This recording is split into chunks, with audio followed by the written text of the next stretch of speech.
All right, Shalom. First and foremost, I'd like to give all praises and glory and attitude to Yahweh by Hashem, Yahweh Shai by Hashem Karkadash, Barakatham, to the elders and apostles of Akim Aqua once more.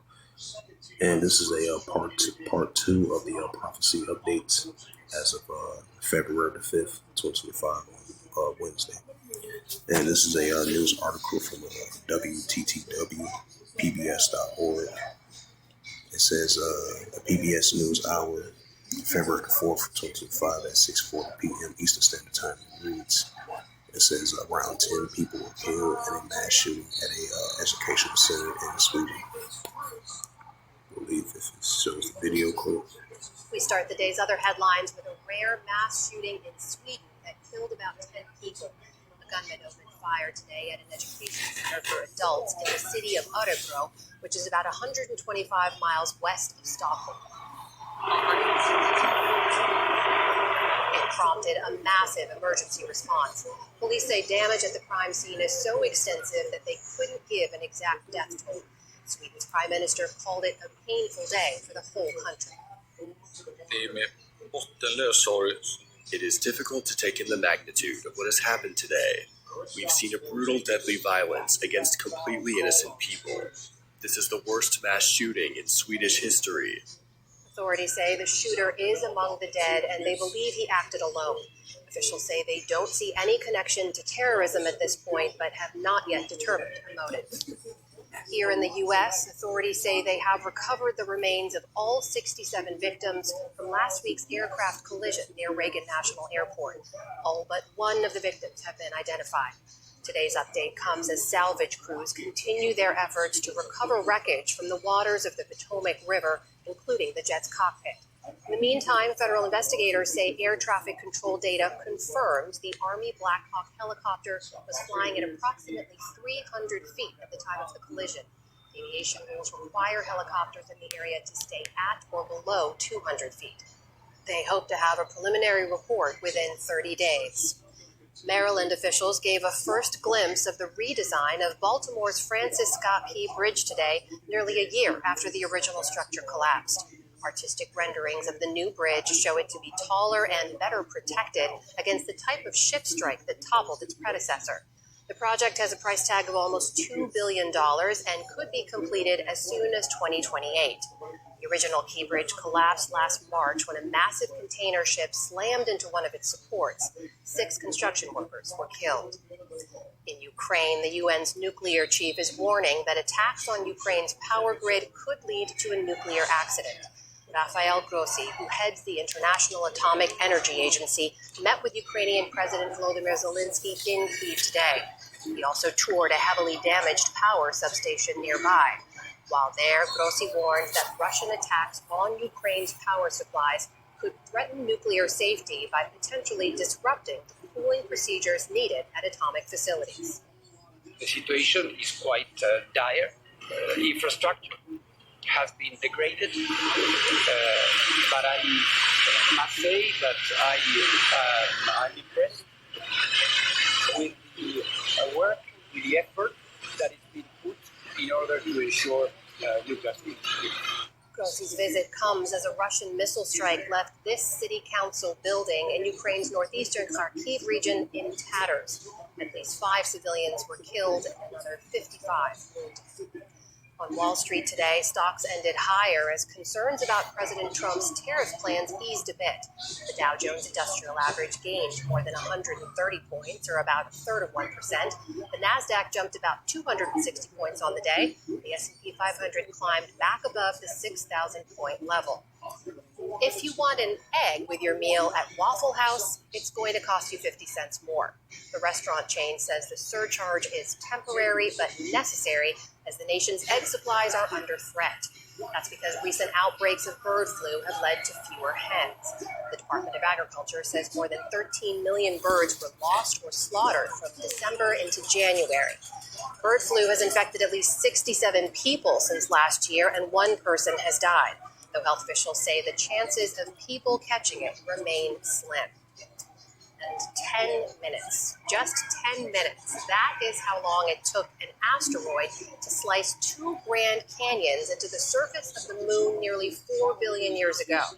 An artistic rendering shows the moment the object slammed into the moon, sending giant rocks outward like missiles. British and U.S. scientists used data from NASA's Lunar Reconnaissance Orbiter to determine that those rocks cut 2 Grand Canyons into the lunar surface, comparable to the one in Arizona. The findings were published today in the journal Nature Communications. And the Aga Khan, who led the world's Ismaili Muslims, has passed away. So that was the latest news wrap up from PBS.org. We've seen what happened over there in Sweden. 10 people were killed. And then we've seen what's been taking place over there with the Russia-Ukraine situation. The IEA reports of a potential nuclear strike once again, potentially from Russia, as we see in the Russia-Ukraine situation heating up. And then we've seen the surcharge of the eggs prices might go up, especially when Donald Trump signed those executive orders on no tariffs on Canada, Mexico, and China. But I believe 2 of those countries, they have made an agreement with Mexico and Canada. I believe it's going to be a pause until like 30 days, I believe. But I think China, they still hit them with 10% tariffs. I believe that went into effect as of February the 4th. So that was PBS News weekly wrap up. Day wrap up of that. So we'll bring out some more scriptures. And this is the book of Ecclesiasticus, chapter 3 and verse 8. In a time to love, in a time of HATE, in a time of war, and time of peace. And this is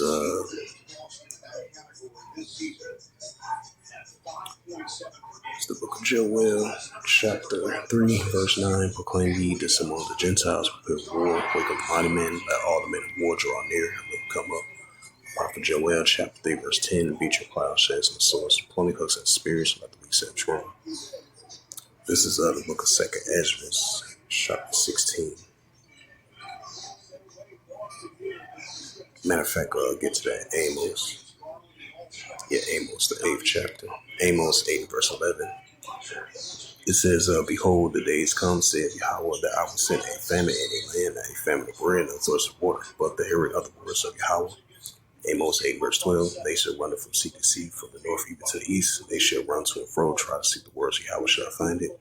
Amos 8, verse 13. In that day there shall be fair verse, young man, fifth thirst.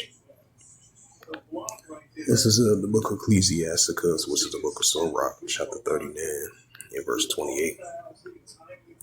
This is Ecclesiasticus 39, verse 28.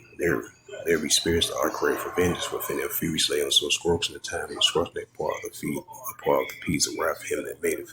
Right, so we're going to be seeing those increasing spirits created for vengeance. We've seen what took place over there in Sweden.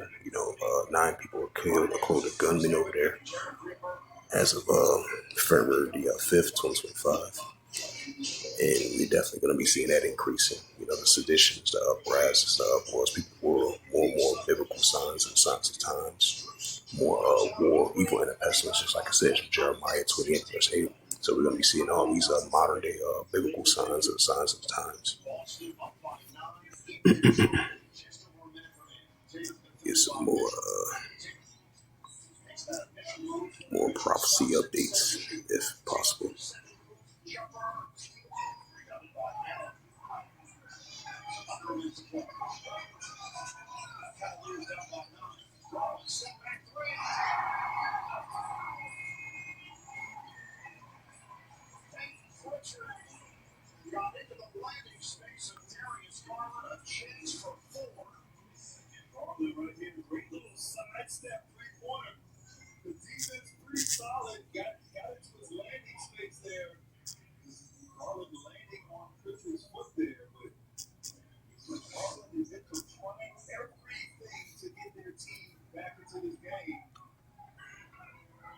It says Zelensky calls for nukes to stop Russia. It says Syrian new leaders are political jihadists. It says Israel reports.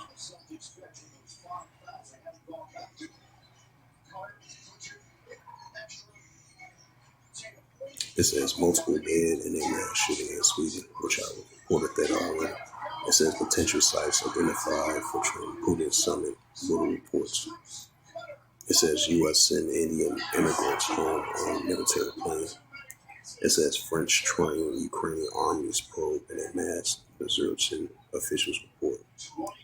It says South African minister calls for hope to minor exports to U.S. Right, because I think like a couple of days ago, you had the United States has freeze aid assistance funds to South Africa like a couple of days ago, and I believe the Trump administration has halted the funds to be facilitated over there in South Africa. I believe a couple of days ago. This says the African nations gaining permits in global affairs. McCroft reports. Right, that goes into that Ezekiel, the 38th chapter, because Russia is going to be a guard into the Iran, Ethiopia, Libya, Turkey as well too, over there in Atlanta, hand.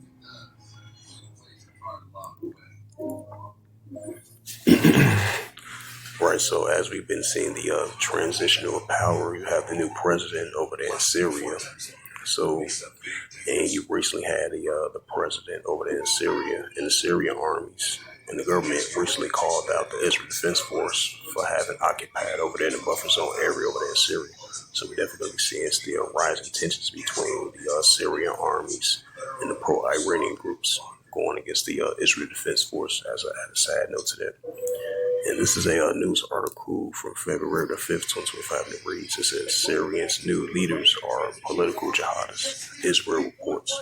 It says the militant groups led by the Hayat Tahrir al-Sham took power in Damascus in December, topping the government of Bashar al-Assad. That goes into that Isaiah 17 verse 1. It says the Syrian transitional government consists of jihadists who are moderating their rhetoric while focusing on gaining international legitimacy. The Israeli foreign minister, Gaiden Sir, has said Ahmad Sharad, also known by his the guerrilla Abdul Aman al-Jani, took power in Damascus in December 2024 as militants led by his group Hayat Tahrir al-Sham ATS overthrew the former President Bashar al-Assad. The new government has suspended the constitutional and announced a transitional period under the HTC rule, promising to hold elements within 4 to 5 years. The new government in Damascus is made up to jihadists and Islamics. Is currently focusing on the economy and governance and gaining legitimacy from the world.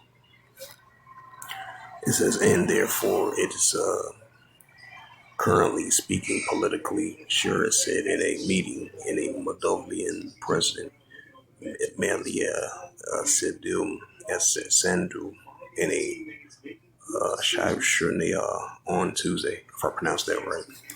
It says this has happened with many Islamic movements that have come to power. The top Israeli diplomatic added.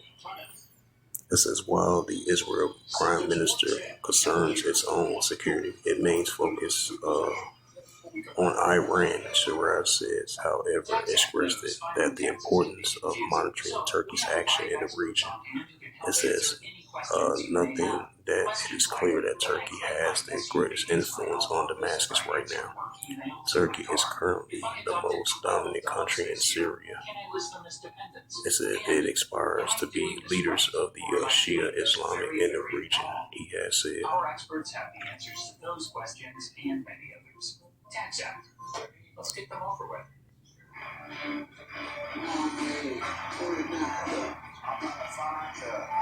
So with that, I'm going to go ahead and close it out through the spirit, power, grace, and mercy of Yahweh and His only begotten Son, Mashiach Yahushua.